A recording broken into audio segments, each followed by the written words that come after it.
ఓం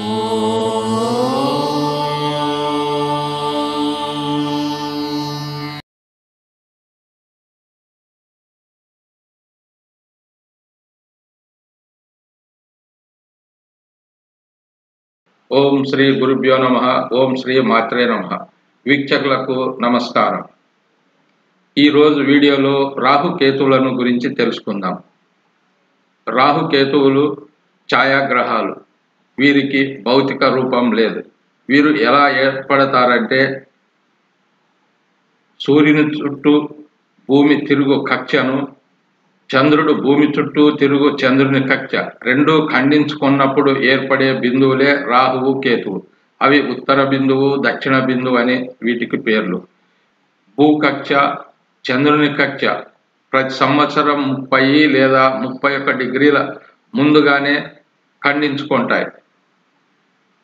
ఉదాహరణకు ఈ సంవత్సరం 180 డిగ్రీల దగ్గర ఖండించుకుంటే మరుసటి సంవత్సరం 150 లేదా 149 డిగ్రీల వద్ద ఖండింపబడుతుంది. ఈ గ్రహాలు ఎప్పుడూ వక్రగమనాన్నే కలిగి ఉంటాయి మరియు ఒక రాశి నుండి వేరొక రాశికి ప్రవేశించడానికి సుమారు 18 నెలల కాలం పడుతుంది. రాహువును డ్రాగన్ హెడ్ అని, కేతువును డ్రాగన్ టైల్ అని పిలుస్తారు. మొండెం కన్నా తల బలమైనదని రాహువునే బలవంతునిగా పరిగణిస్తారు. వీరు ఎప్పుడూ సమసప్తకం అనగా ఖచ్చితంగా 180 డిగ్రీలలోనే ఉంటారు. ఇంకా వీరి గురించి మనం ట్రూ మరియు మీన్ అనే పదాలు కూడా వింటుంటాం. దాని గురించి ముందు తెలుసుకుందాం. అలాగే కేపీలో వీరు ఎటువంటి ఫలితాలు, ఎప్పుడెప్పుడు ఎవరెవరికి ప్రతినిధులుగా ఉండి ఫలితాలు ఇస్తారో అది కూడా ముందు తెలుసుకుందాం. ఇది భూమి, ఇది చంద్రుడు. నీలం రంగులో ఉన్నది భూకక్ష, అలాగే పసుపు రంగులో ఉన్నది చంద్రుని కక్ష. ఇవి రెండు ఖండించుకున్నప్పుడు ఒకదాన్ని ఉత్తర బిందువు అని, రెండవ దానిని దక్షిణ బిందువు అని పిలుస్తాం. ఈ సంవత్సరము 180 డిగ్రీల దగ్గర ఖండించబడితే మరుసటి సంవత్సరం 30 లేదా 31 డిగ్రీల ముందుగా భూకక్షను ఖండిస్తుంది. అప్పుడు రాహువు 31 డిగ్రీలు ముందుకు వస్తాడు, అనగా 150 లేదా 149 డిగ్రీల దగ్గర ఉంటాడు. కేతువు ఆటోమేటిక్గా 30 డిగ్రీలు ముందుకు వెళతాడు. అప్పుడు 30 డిగ్రీలుగా కేతువును నమోదు చేసుకుంటాం.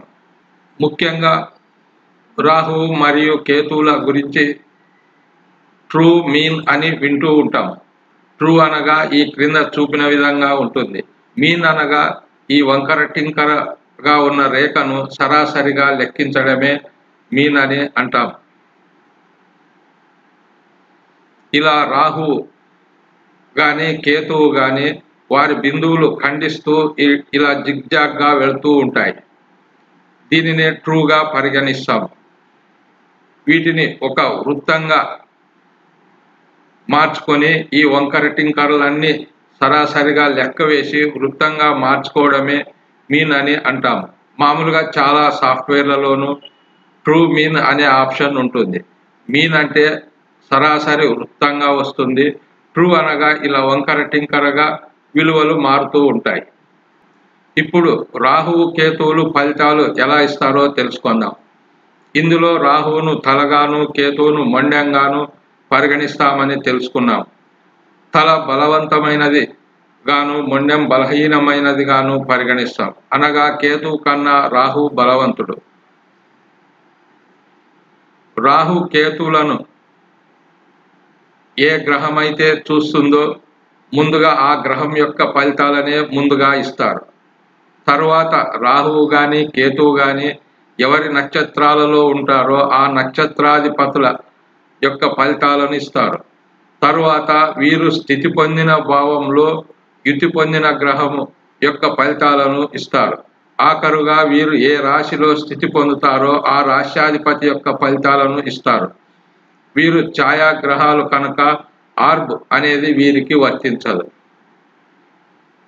ఈ వీడియో మీకు నచ్చితే లైక్ చేయండి, సబ్స్క్రైబ్ చేయండి, బంధుమిత్రులకు షేర్ చేయండి. స్వస్తి.